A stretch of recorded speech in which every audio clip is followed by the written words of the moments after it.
On the path of a great hero seeking to save the world, there's always folks they meet along the way who give them a helping hand. Or in this case, a helping blade. Whether helping them out of a tough spot or testing their mettle in battle, these two stoic sword wielders are more than ready for a duel in their own rights. I'm Manny, heading research for Zero, Mega Man X's red-clad Maverick Hunter. I'm Chelsea, heading research for Meta Knight, the Kirby franchise's battle-hardened Star Warrior. I am the Fight Analysis and Conclusion Tolerance software, or FACTS for short, and I will be determining the victor with their research taken into account. For this duel, we'll be focusing on Zero's body and weaponry from the Mega Man X games while also taking events from the Mega Man Zero games into account, and analyzing both the games and the Right Back At Ya anime for Meta Knight. And with those rules in place, I'm your host, Rick Rucker. And this, ladies and gentlemen, is Battle Royale!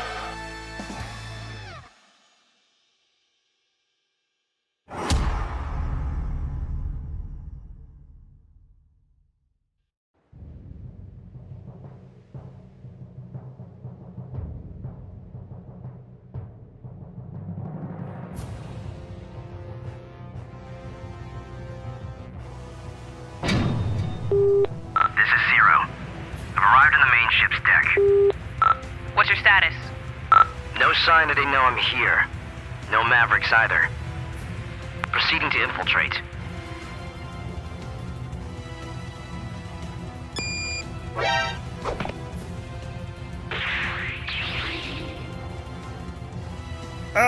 Sir? Speak.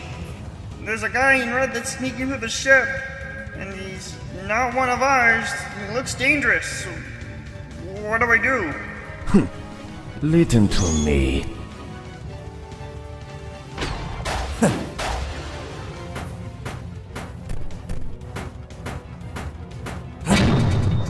Crap! The way through is blocked.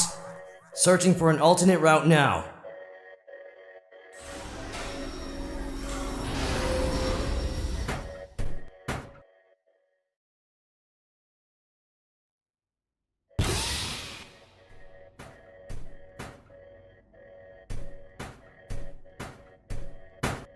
Huh? A trap! You are not welcome here. Leave before your mission is cut short. Found a Maverick. I'll take care of it. Very well.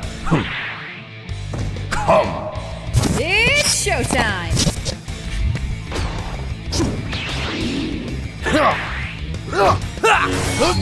Oh yeah! Out of my face!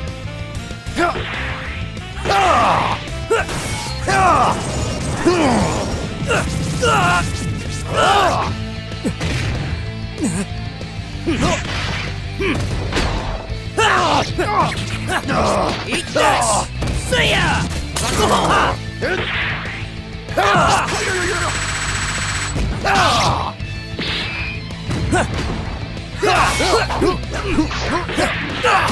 My sanctity!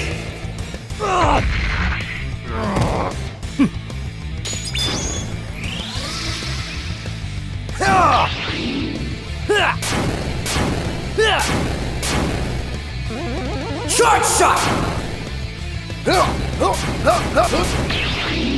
Take this!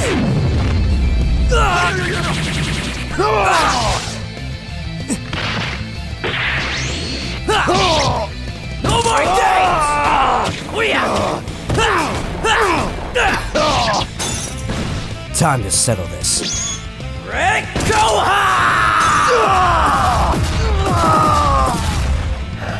Such strength. I'll end this now! What? Behold.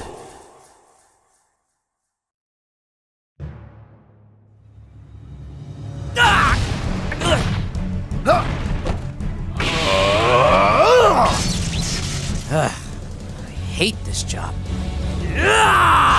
Hadouken! Dark. Oh! See ya!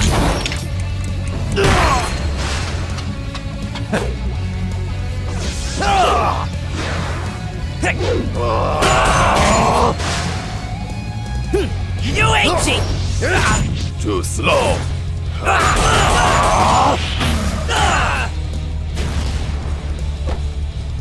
Not bad for a maverick. What?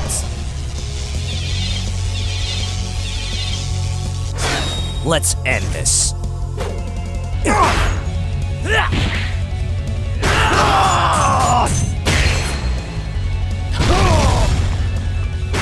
Until done.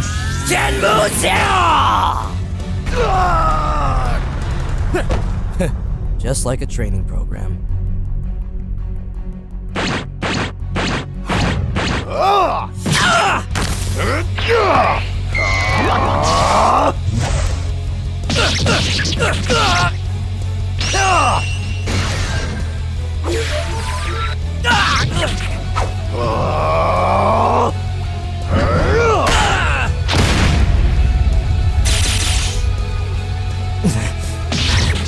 Witness Galaxia's power!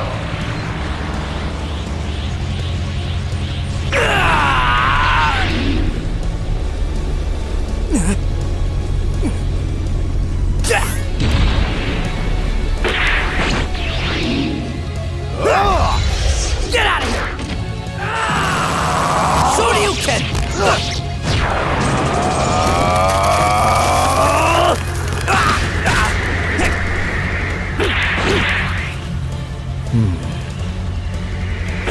See ya!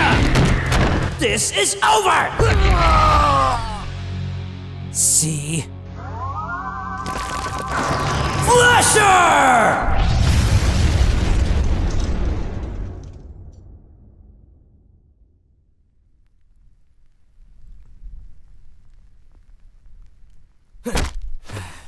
Maverick neutralized. Now, time to send it to the scrap heap. Nani?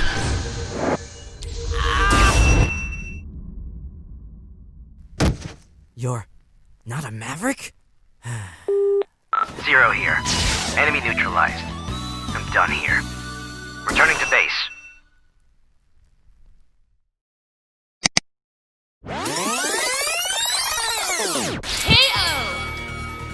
You know, I think this might be the only time on Battle Royale we see someone get saved by their own sword.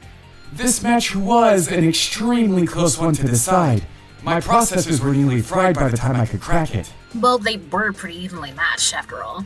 Both were expertly skilled fighters in their own rights, and they both had similar elemental abilities they could harness through their swords. Some of their abilities were even blow-by-blow counters, like Twin Dream and Meta Knight's duplication, for example. That's right. But in the end, Zero's advantages in strength, attack potency, and durability edged him out over his competition. When looking at how strong the two are in terms of physical strength, there's not much room for argument. Zero, if you remember, was built by Dr. Wily to be stronger than anything from the original era of robotics. Specifically classic Mega Man, who could support the weight of a fortress that would have weighed over 900,000 tons. This makes Meta Knight matching the strength of a giant DDD golem seem much less impressive in comparison. Speed, on the other hand, went uncontested to the Star Warrior. Mother Elf's speed of 4 billion times the speed of light is far overshadowed even by lesser feats from the Kirby universe, such as the 12 billion times light speed feat of Kirby redirecting a meteor. This, along with Metaquick doubling Meta Knight's speed, meant that the speed advantage was very much in his corner. As for durability, Zero tanking the explosion of the Eurasia space colony comes out to be around 5 zetatons of TNT. Remember how Zero survived Lumine's ultimate attack, which completely destroyed a whole star? Well, the attack originated from an Earth-like planet inside another dimension, meaning the attack would have reached all the way to the sun from the Earth-like planet to begin with. Destroying a celestial body like the sun requires overcoming its gravitational binding energy, or GBE for short. The GBE of the sun is over 164 tenatons of TNT, meaning that destroying it with an attack that originated from Earth would require energy levels of over 1 kilofo, enough power to destroy an entire solar system. With durability on that level, Zero would be far too tough for Meta Knight to deal any lasting damage, even with the latter's vast speed advantage. And I guess he'd be even in attack potency with that attack too, since he, X, and Axel were able to beat Lumine in the end. Yep, even if we scaled Meta Knight to Magolor's black hole, Zero's durability is still much higher. While many of both Zero and Meta Knight's stats come from scaling to other characters, it's not difficult to determine where the scaling comes into effect. Zero is repeatedly shown to be X's superior in the Mega Man X series, and he's contributed to several of Sigma's defeats, making it clear that he should scale to the two. Zero is one of 3 Maverick hunters that can take down Lumine in Mega Man X8, meaning he should also scale to Lumine, and he was capable of defeating characters like Omega Zero and El Pizo when they had harnessed the power of the Mother Elf, meaning Zero should scale to the Cyber Elf as well. As for Meta Knight, it should be easy to see that he scales to main characters such as Kirby and King Dedede, as he not only battles them but fights alongside them pretty often. This in turn makes it possible to scale the big Kirby series villains that the Pink Puff has taken down over the years. There's also Galactonite to take into account, and Meta Knight has beaten this lance-wielding warrior multiple times throughout several Kirby titles, meaning he should be on par if not superior to Galactonite's capabilities. But here's the big kicker. Surprisingly enough, none of these Kirby baddies come close to Mega Man X's feats. And yes, that's including the black holes.